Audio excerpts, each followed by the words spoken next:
Okay, it's a great pleasure to be here in India, and I'm also from Asia, so I'm glad to be here. Yeah. And it's very nice weather and the food and like different culture. It's fantastic. So I'm going to talk about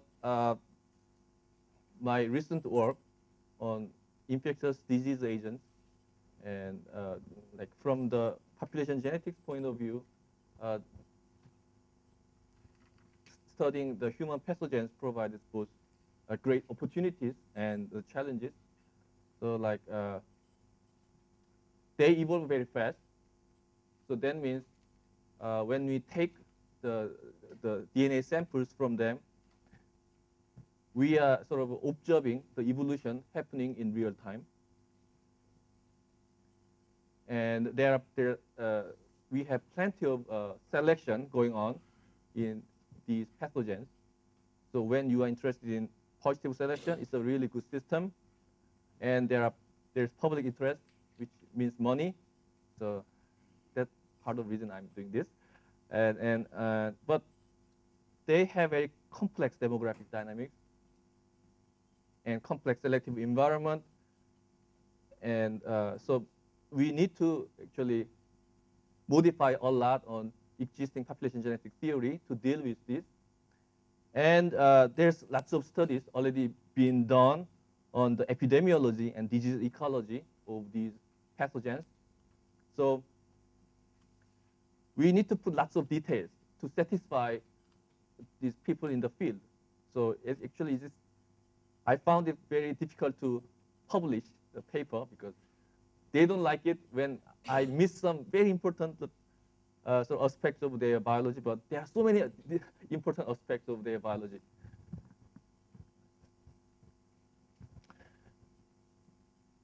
So when we study human pathogens, the infectious diseases, we need to be very careful about this interaction between the demographic processes, the dynamics in population size and structure, and the dynamics in genetic composition of the population, early frequency changes. So there's lots of intimate interaction with these two in the pathogen evolution. So only when these parasites increase their number to a very large size, then people do something like giving the drugs or inventing vaccines or like that. And then it changes the selective environment. And then the pathogen population responds to that reaction, and then population size changes. So there's lots of interaction between these two. But traditionally, population genetics were mainly concerned about the change in this early frequency. And the population ecology and epidemiology, like using differential equation or like that, mainly concerned about this. But now, in many areas of infectious disease research, there's great need to integrate these two things. So why is it important to model demographic dynamics and genetic changes jointly? Because from like studies of selective sweeps and detecting positive selection, people found out that complex demography interferes with the evidence of natural selection and DNA sequence variation. And this is also very true in infectious diseases. And also the tempo and mode of adaptive evolution critically depends on the population structure of the pathogens. So through my talk on influenza virus and malaria parasite, I want to make this point. So first, I need to introduce this system, influenza virus. These are, I'm going to talk about this particular strain, H3N2. This is seasonal strain. So it entered the human population like in 1968, and then it persisted through in human population, transmitting from human host to the other human host. So it is RNA virus. It has like 8 segmented RNA genome. So there's no recombination within segment, but different segments can recombine. There's a reassortment happening between them that creates kind of new epidemics sometimes. And it has high mutation rate. And and to persist in host body, they need to evade the host immune reaction. So there's rapid evolution on these proteins, hemagglutinin and neuraminidase, that are recognized by host immune system. So the protein structure changes very fast, and that protein evolution is called antigenic drift, and that's the reason why WHO recommends the update of the vaccine every 1 or 2 years. And there's a huge number of data. In many countries, they collected this influenza viral samples, and over the last several decades. So this is excellent system for molecular adaptive evolutionary analysis, and it has complex demography. And I'm going to talk about more on this later. So when they obtain the genealogical tree, they call it phylogeny, but it is actually a genealogy tree. They find very long trunk and very short side branches. So this shape, very unique to influenza, arises due to its small effective population size. So very small effective population size. So at a given time, you select you sample 2 sequences, and their coalescent time is like only 1 or 2 years back in time. That explains this shape of the tree. And in most literature, the evolutionary genetic literature so far points natural selection. So it is natural selection. So selection happening at the response to host immunity. So in particular paper here, they estimated the effective population size of influenza virus, H3N2 virus, about on the order of 100. And they have estimate of the census size over like 7 million. But yesterday, Michael Desai was laughing at this figure. I mean, it is so underestimated, so much underestimated of this. Even when you count the number of the patients suffering this influenza, it can be much higher than that. Anyway, the factor of reduction can be estimated about 10 to minus 4. And so many studies just think it is the recurrent selection on this antigenic gene that explains this great reduction of effective size. And and there's plenty of evidence for positive selection, not only from this low effective population size. They can do many tests, they find more amino acid substitutions on the tree trunk than branches. So that means only those lineages accumulating amino acid changes can survive. Others go away. And when they use this extension of McDonald-Quackman test, they can actually estimate that from 1 to 2 adaptive amino acid substitutions happen per year in the whole global population of H3N2. But what I wanted to look at, really this much of adaptive substitution can decrease the effective population size from several million to 100. So I conducted a simulation, initially just using this Wright-Fisher model of reproduction and using mutation rate that matches the actual H1 segment, so that they have good estimate of the mutation rate in this system.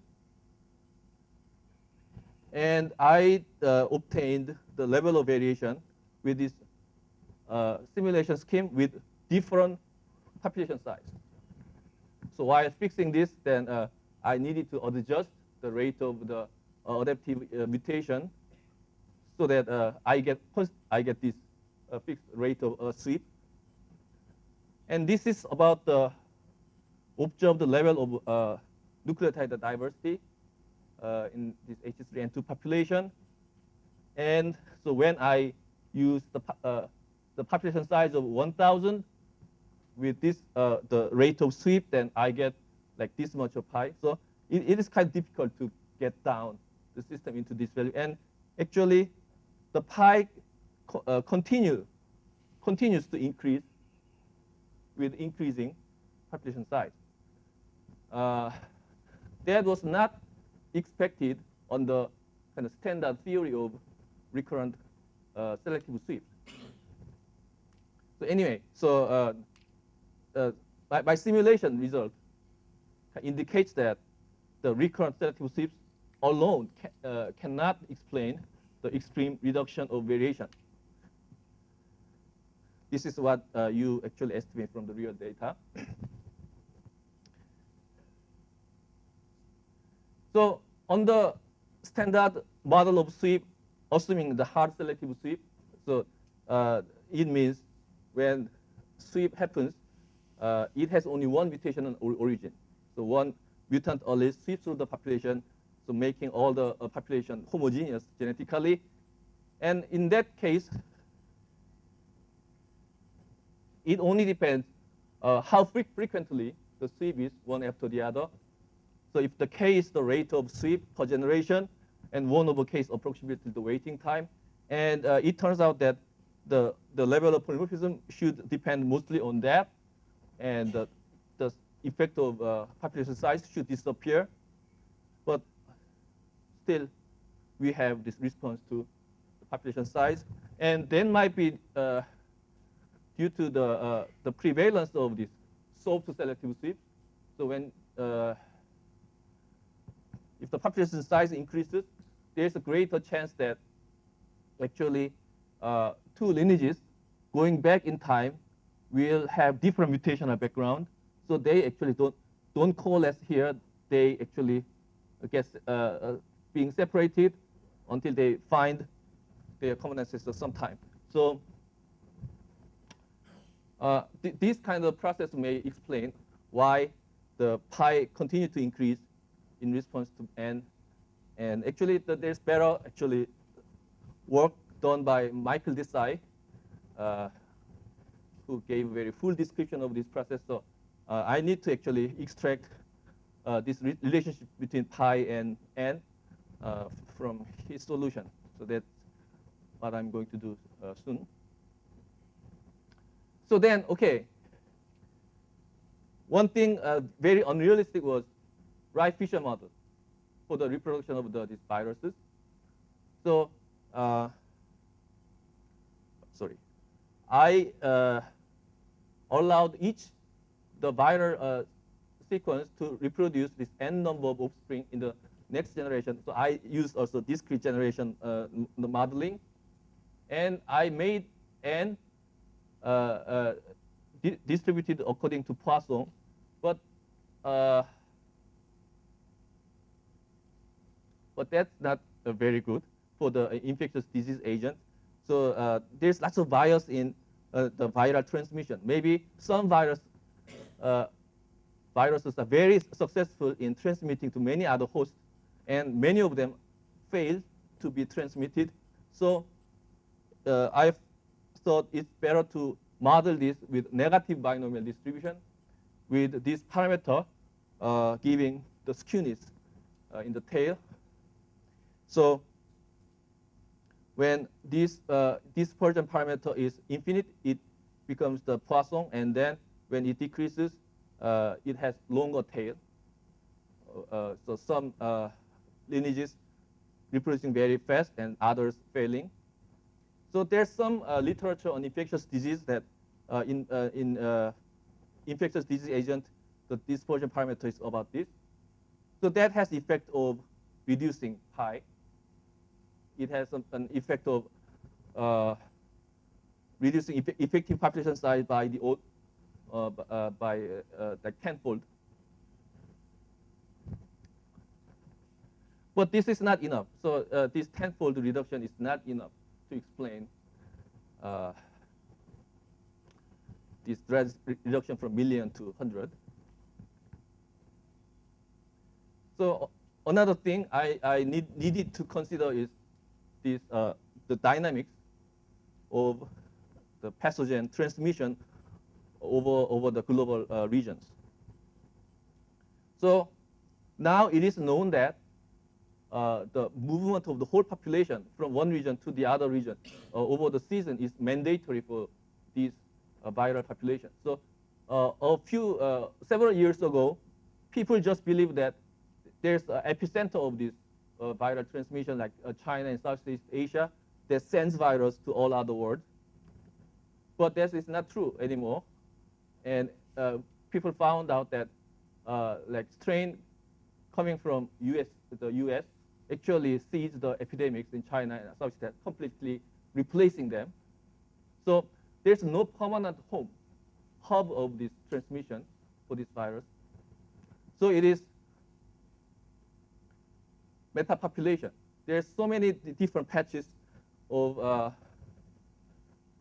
these populations, and then continuous this extinction and recolonization of the viral populations happen. So I asked whether this metapopulation dynamics can generate the observed genealogy of the influenza virus. And so I did simulation with island model-like population structure with recurrent extinction and recolonization.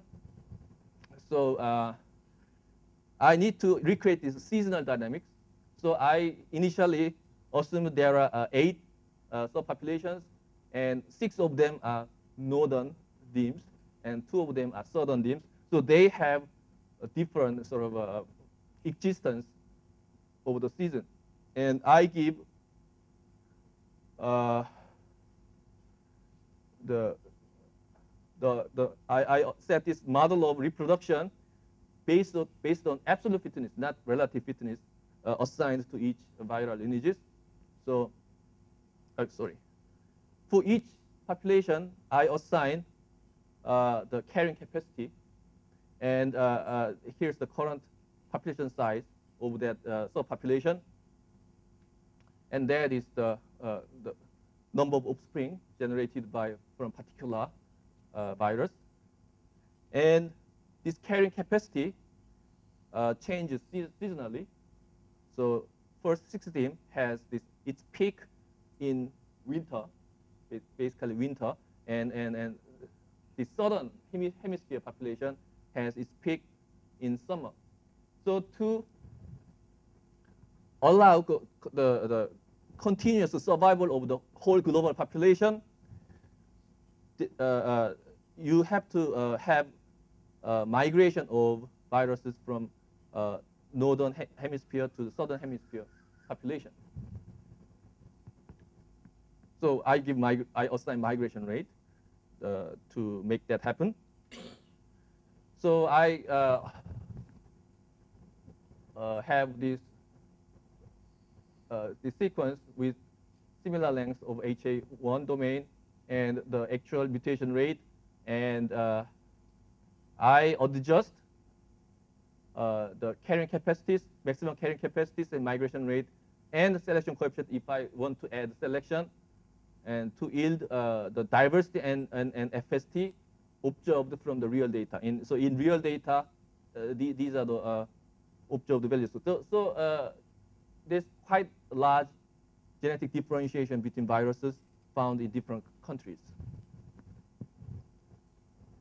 And then ask which model actually predicts the topology of the tree similar to what we observed.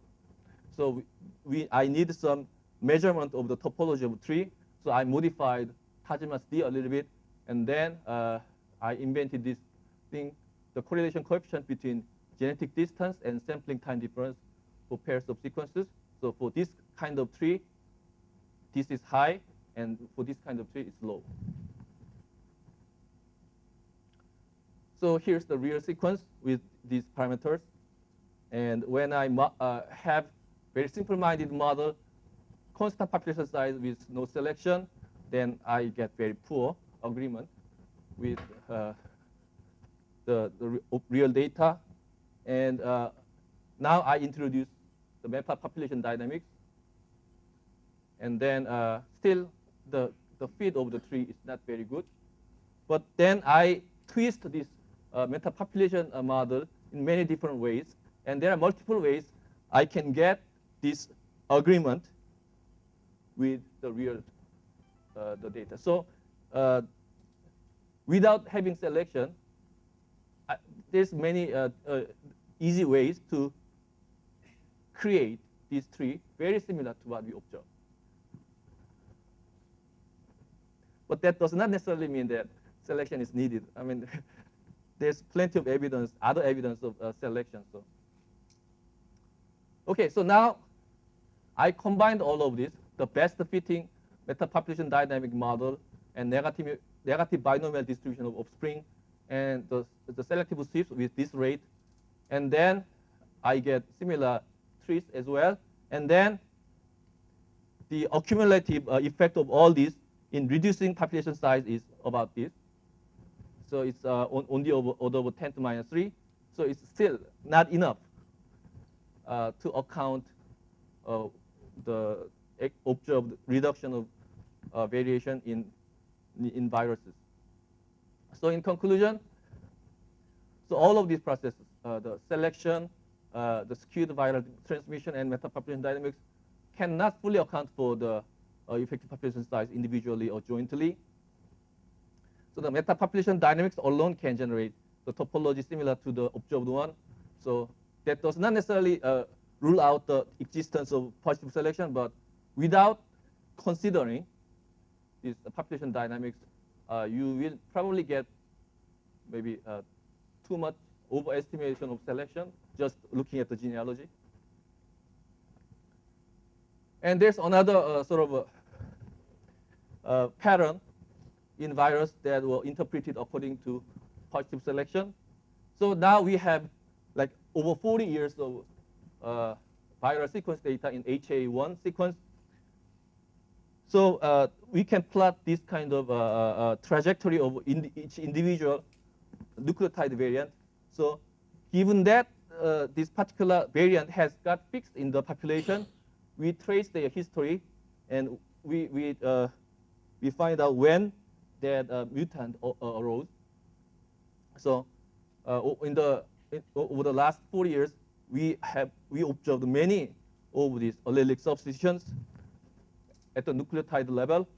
And when we look at the number of fixation events in a given year, so X is the fixation event per year, we can calculate their expectation and mean and variance, and the index of dispersion, this is 6.4. So there's high clustering of fixation events in this system. So if the fixation occurs as a Poisson process, you would expect this to be 1. So this clustering of fixation happening together with non-synonymous and synonymous substitution were just interpreted as strong evidence of the recurrent hitchhiking and the clonal interference. For example, in this paper. But I wondered whether that can also be due to recurrent bottlenecks happening during the metapopulation dynamics. So I did that simulation of the metapopulation dynamics and measured index of dispersion, and it is high. So then next question is, okay, if I just remove all that, selection or bottleneck, then maybe I should observe this value close to 1. And surprisingly, actually it went up. So this is completely the standard equilibrium. So constant population size with this. And actually IOD increased to 10. So it was true. I couldn't believe sort of the code that I and my student wrote. But then I found this paper in 1982. He showed that when there's no recombination in this sequence and the cumulative mutation rate for that sequence is high, then substitution should occur in clusters. And here's his prediction, numerical prediction of the index of dispersion. And here's my simulation with constant population size. And here's the his prediction is a function of the theta, the 2n times mu. So I can also plot the individual viral segment IOD as a function of the estimate of theta through the sequence variation. And it is actually lower IOD. So does that mean actually there's less? So it is possible that like this recurrent bottleneck, seasonal dynamics and selection actually provide this regularity in this coalescent process. So I didn't explain why this clustering is happening. I don't have time, but I can explain later. It is all about the stochastic sort of random dynamics of the whole population neutral genealogy. So if there's any regularity in that process, IOD should decrease. So maybe there's some force we need to explore that explains these dynamics. So the general conclusion is that these influenza viral sequences provide so much opportunities. So it made me to discover this 1982 paper on this this very the profound, fundamental the processes of evolution.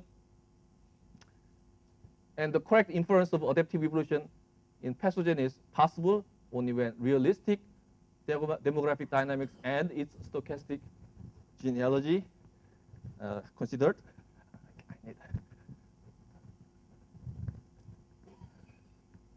So, and I think that in these models dealing with viral or viral evolution or evolution of infectious disease agents, population size and structure need to be independent variables rather than fixed parameters. So in most population genetic models, this population structure is given as the preset parameter. You cannot change it. But you need to have a system that allows the joint dynamics of these two things.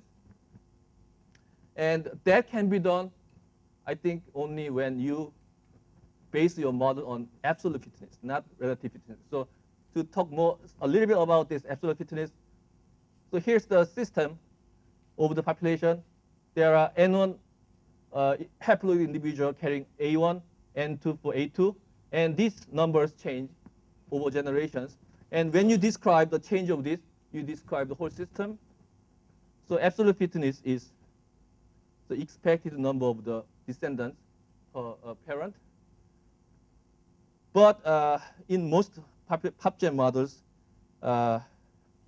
we only interested in the relative fitness. And I guess, and that leads to very simplification of the system. And but there's no or a simple assumption about the population size change.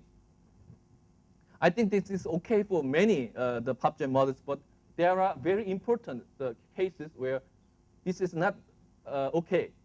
You miss a lot if you just focus on relative fitness. And this malaria drug resistance, the problem that I encountered is one example that it makes very different conclusion depending on whether you make inference based on relative fitness versus absolute fitness.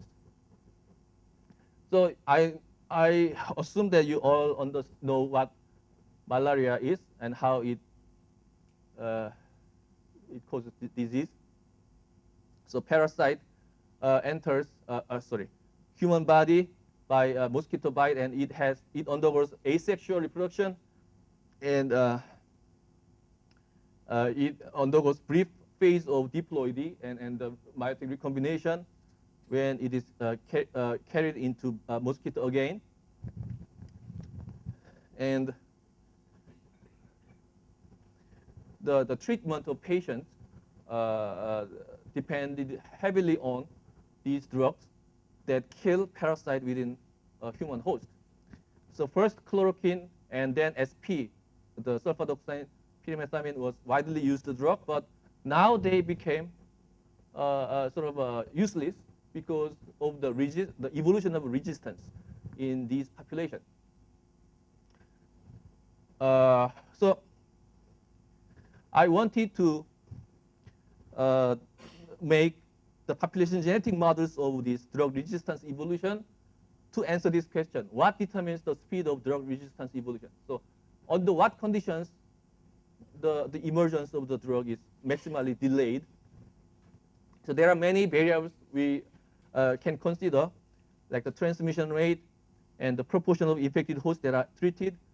So in some regions, it is so endemic, so there are many people that are immune to this parasite infection, so they don't get sick, even they get infected, so they don't get treated. And metabolic cost of resistance, when the resistance arises, it might be disadvantageous without the drug treatment. And the drug pressure and intensity, whether we should give very strong drug to ensure the killing of all the parasite or just the right amount of drug for the patient, and the rate of drug decay. So drug concentration will decay in blood through time after the initial administration. So we have tested whether drug with long decay or short decay is better in preventing the rise of resistance.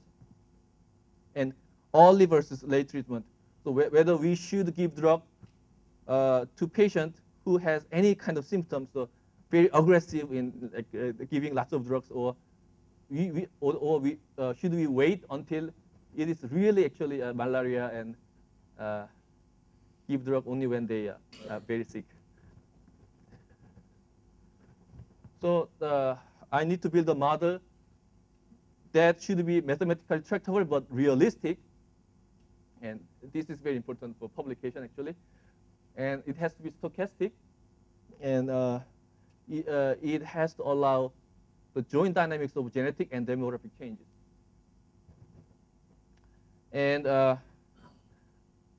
then I focus on building a model that is based on absolute fitness, not relative fitness, to allow the disjoint dynamics. And then I measure the waiting time until the rise of the mutant allele, the resistant allele in the population. So that's what I'm interested in under what situation that waiting time is short or large. And I need to have the regime of combination therapy. This is now standard practice. So the idea is that when you give two different drugs, the parasite should have two independent mutations to be resistant, so that would probably delay the emergence a lot. So the cycle of the transmission is now simplified by these genetic models. So I assume two loci responding to each drug.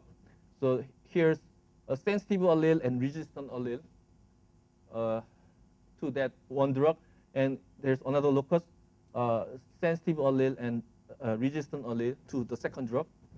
So now we have this parasite with these 4 haplotypes, haplotype 1, 2, 3, and then I count the number of these haploid parasite in mosquito guts, and then they will be transmitted to a human host, and in proportional to these numbers, and then some patients will get treated and some patients will not get treated, and so they have different selective environment there. So their fitness are different in these 2 class of host, and then there's a recombination, and then we have this new updated number of this parasite in mosquito stage. So at each generation, lots of things are happening. So this Nij, the number of parasites with haplotype I in host J, and Mi, the number of parasites in migrant pool in mosquitoes, these are the basic numbers that describe the whole system. And these numbers are updated every generation. And in one generation, there's lots of things happening. So migration from a host to mosquitoes, and then mosquitoes to host, and then mutation, selection, and recombination and reproduction. And then I need to assign the absolute fitness like this way. So first, I need to assign relative fitness first. So these 4 haplotypes should have different fitness relative to each other on the different concentration of drugs.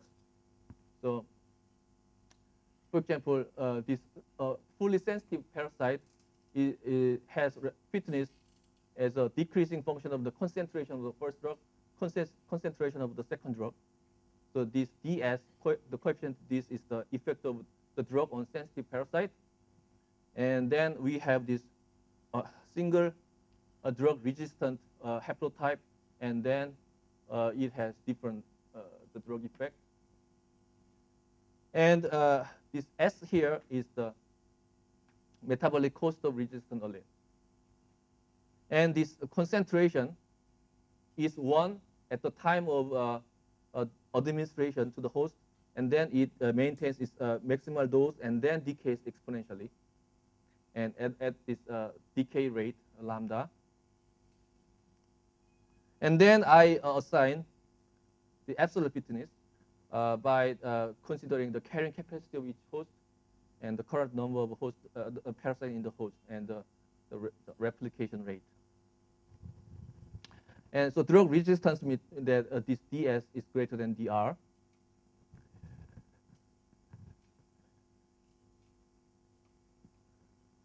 So, and the clinical assumption is that if Nj is the total number of parasites in host J, patient receives drugs when this Nj exceeds some critical value. So when each host is considered as a subpopulation in an island model, then the selective environment changes depending on the size of that population. And so drug concentration remains maximum for LT generations and then decays with rate lambda. So here's the simulation result.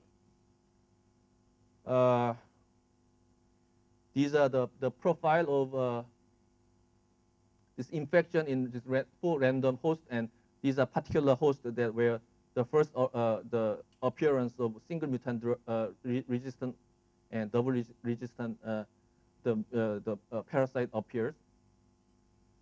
So at the beginning, we have this the infection of a sensitive parasite into this empty host, and then it exponentially increases, and then it hits the critical value, and the drug is treated, and then their number goes down. So while it increases to larger number, the new mutation creates this mutant parasite.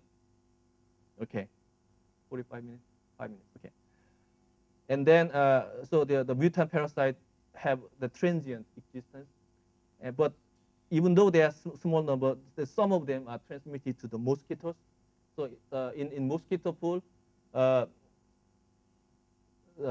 are sensitive parasites in large number, but there are some low level of sort of parasite carrying the mutant allele. So at some point, this mutant parasite enters this empty host, and then they increase to large number, and then drug treatment happens. But here, the single mutant parasite do not fully eliminate it by drugs because they are resistant. And then it initiates the sort of rise of this mutant allele, and then I make this host die when it accumulates too many parasites.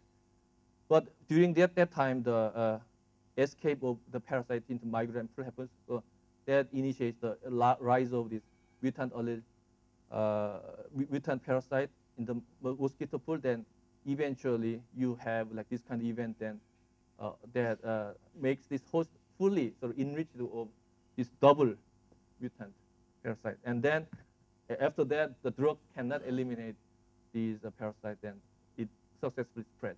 So we have long waiting time, and here this basically there's no evolution of resistance happens.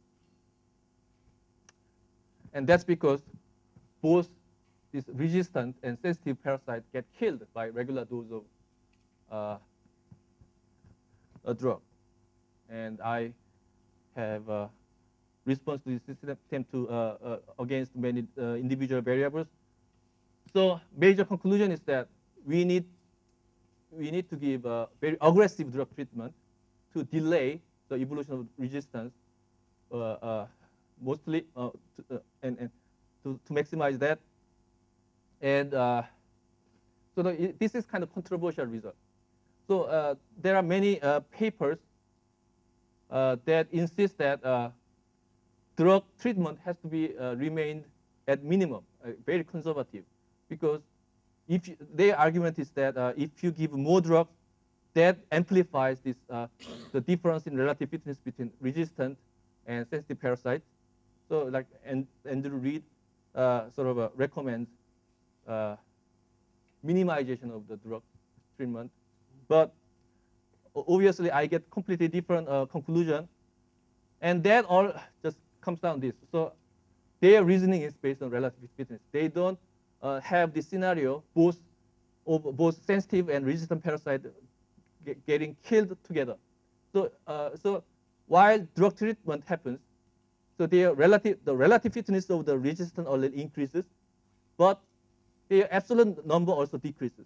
So when the relative resistant parasite get killed, then there's no more evolution is possible.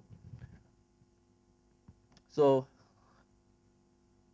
that's why very simple reason that I get very different sort of recommendation. I don't know which one is more realistic. So for example, here they make their argument based on some experimental data of a very strong competition between these sensitive and resistant parasites. So when sensitive parasite gets down, so if their number gets reduced, resistant parasite uses the leftover resources, and then their number goes up. So so in their reasoning, whole population does not get extinct. So they just survive. That might be to some extent important at the later stage of the drug resistant evolution. So I cannot say like which one of them should be absolutely right. Okay, so that's all I have. And these are the people I worked with. And this student, Kang Chung Kim, here, she did lots of simulation work on this influenza virus modeling. Thank you.